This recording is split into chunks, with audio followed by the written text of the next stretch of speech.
My name is Nathan, and I used to think I was a good son, not the perfect one, not the favorite, just solid.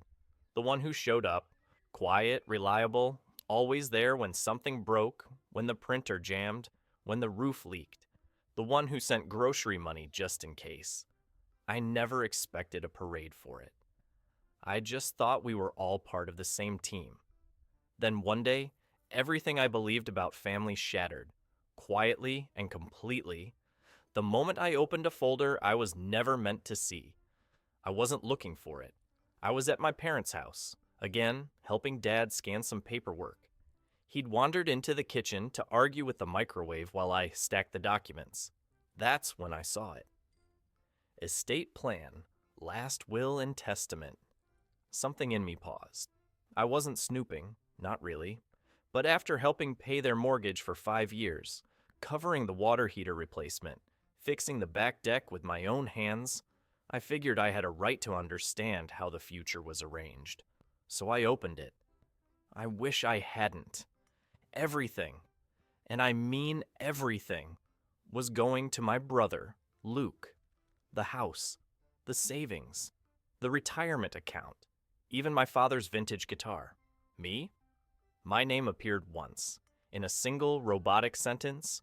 We love both of our sons equally. That was it. No recognition, no mention, no gratitude for the years I helped keep them afloat. Just silence, and Luke's name again and again in every clause that mattered. You know what's wild? I almost laughed, because part of me wasn't even surprised. Hurt? Yeah. Furious? Absolutely. But surprised? Not in the slightest. Luke's been the family's golden boy since day one. He's 30 now and still finding himself, which means sleeping in, playing video games, and giving TED Talks at family dinners about the podcast he's totally going to start next month. And somehow, every time he fell, my parents were there to catch him. Meanwhile, I was the one they leaned on, the financial net beneath the net.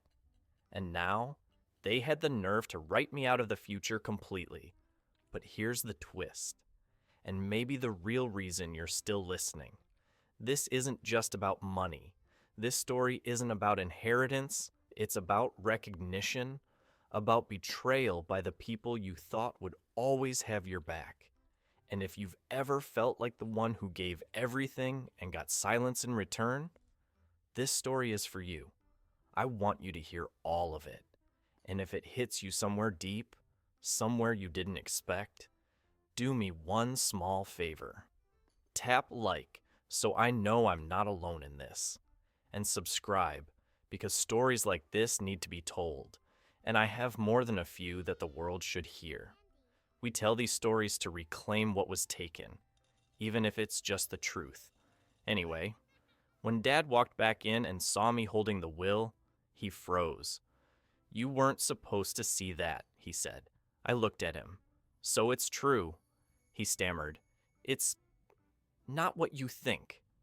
I laughed, a bitter, hollow kind of sound. That's funny, Dad, because it looks like exactly what I think.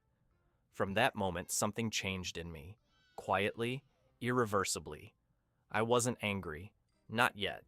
I was numb, but trust me. The anger came later. I didn't storm out that day. I didn't scream. I didn't throw anything. I didn't even raise my voice.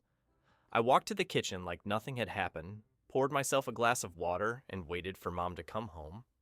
I needed to hear it from her too, to see if maybe, just maybe, there was something I had misunderstood.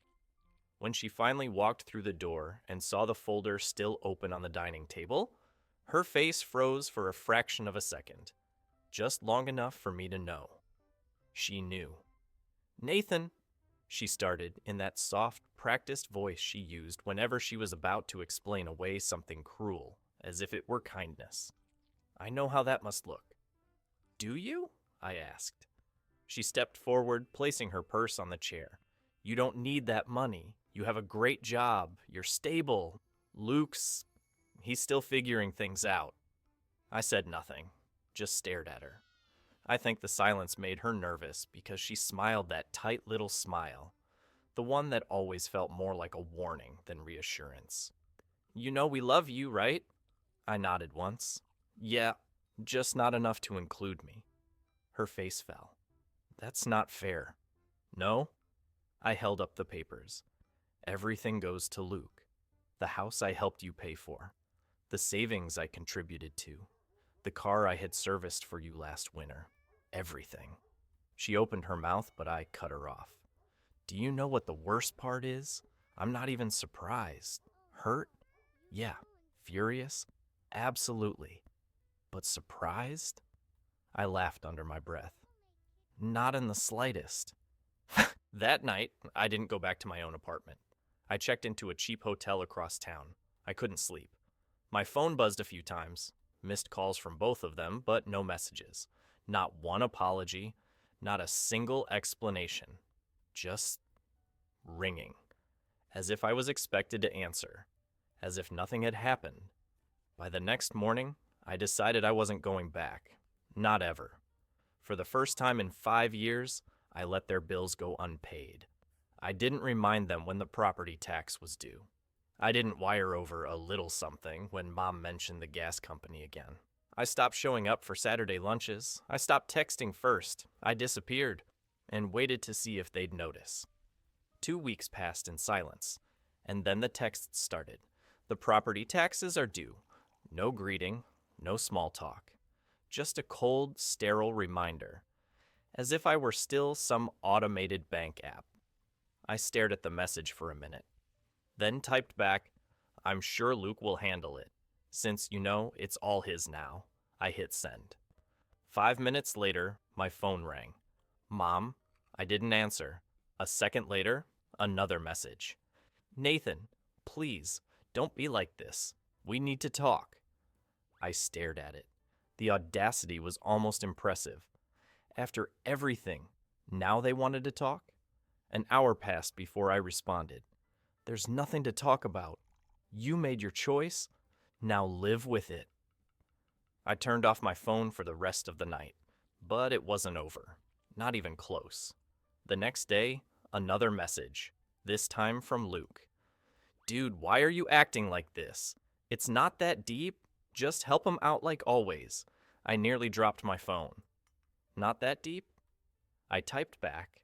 If it's not that deep, you won't mind paying for everything now. Oh my God. Are you really this mad about a will? Grow up. The rage hit me like a punch. Funny. You call it just money now that it's yours. No response. Then another text from Mom. Nathan, family takes care of each other. We did so much for you growing up. Are you really going to abandon us? I typed back, you made it clear I wasn't part of this family when you left me out of the will. You abandoned me, not the other way around. A few hours later came another message. We're not asking for much. Just help with the mortgage for a couple more months. Don't be selfish. Number, I'm done. Next morning, I got a payment request. $3,500. From Mom. I declined it immediately. Nathan, I know you saw the request. Why did you decline it? Because it's not my responsibility. Try Luke. If you don't help us, we're going to lose the house. Maybe you should have thought about that before you decided I didn't matter. That afternoon, they showed up at my building. We're downstairs. Open the door. Nathan, we're not leaving until you talk to us. Fine. I grabbed my keys and went downstairs. They were standing in a tight formation. Mom had her arms crossed. Dad looked stiff. Luke was scrolling his phone. Nathan, finally. Number, you need to leave. Excuse me? You heard me. You don't get to show up at my home uninvited and demand money. That's insane. You're really going to let us lose the house over a petty grudge? A petty grudge? You mean the one where you erased me from your will after I kept your lives running for 5 years? That grudge? That's not fair. We did what we thought was best for the family. Number, you did what was best for Luke. Just say it. I didn't even ask for any of this. No, you just sat back and took it, like you always do. You're 30, Luke. Get a job. What the hell is your problem? You are. You've been leeching off them your entire life. You want to inherit the house? Start paying for it. You want to be the chosen one? Act like it. He's your brother, Nathan. And I've supported him longer than either of you ever have. We raised you, fed you, clothed you, gave you everything. The least you could do is help us now. I already did for years, and you repaid me by cutting me out. We thought you'd understand. Oh, I do.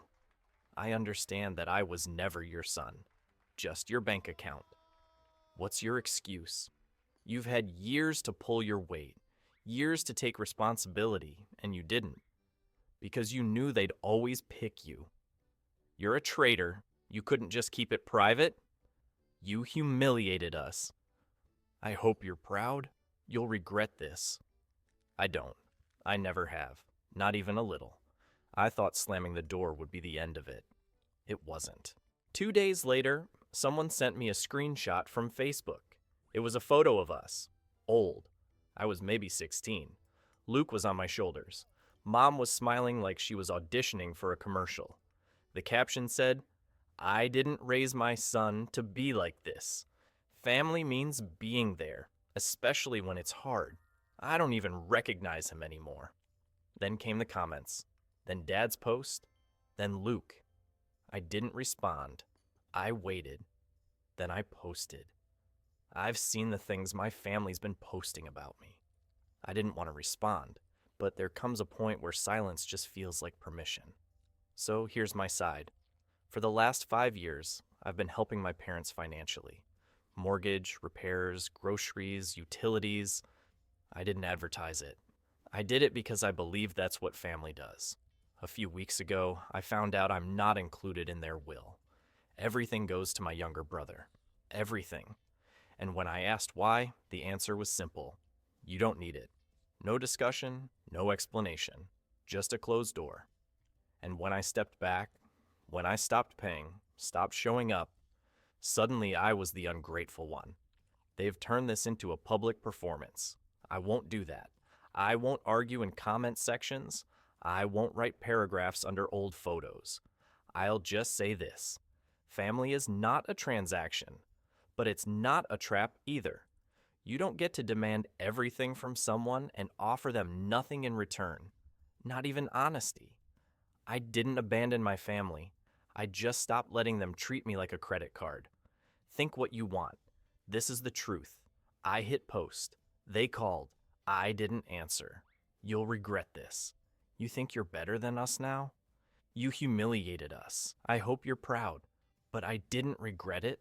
I woke up the next morning to silence. Not the kind that feels empty or sad. The good kind. The kind that lets you breathe. The kind that isn't waiting for a message to land or a phone to ring or a parent's voice demanding more. For the first time in years, I wasn't waiting for anything. I made coffee, sat by the window, and let the sun hit my face. It felt like a small thing, but it was new. Everything felt new. Not because the world had changed, but because I finally had.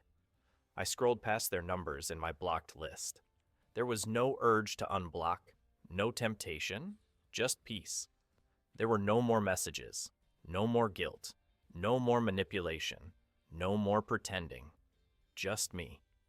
And the first chapter I'd ever written for myself. I didn't know what came next, but I knew what wouldn't. They had their chance to love me honestly. They wasted it. Let me know in the comments. What would you have done? Would you have walked away too?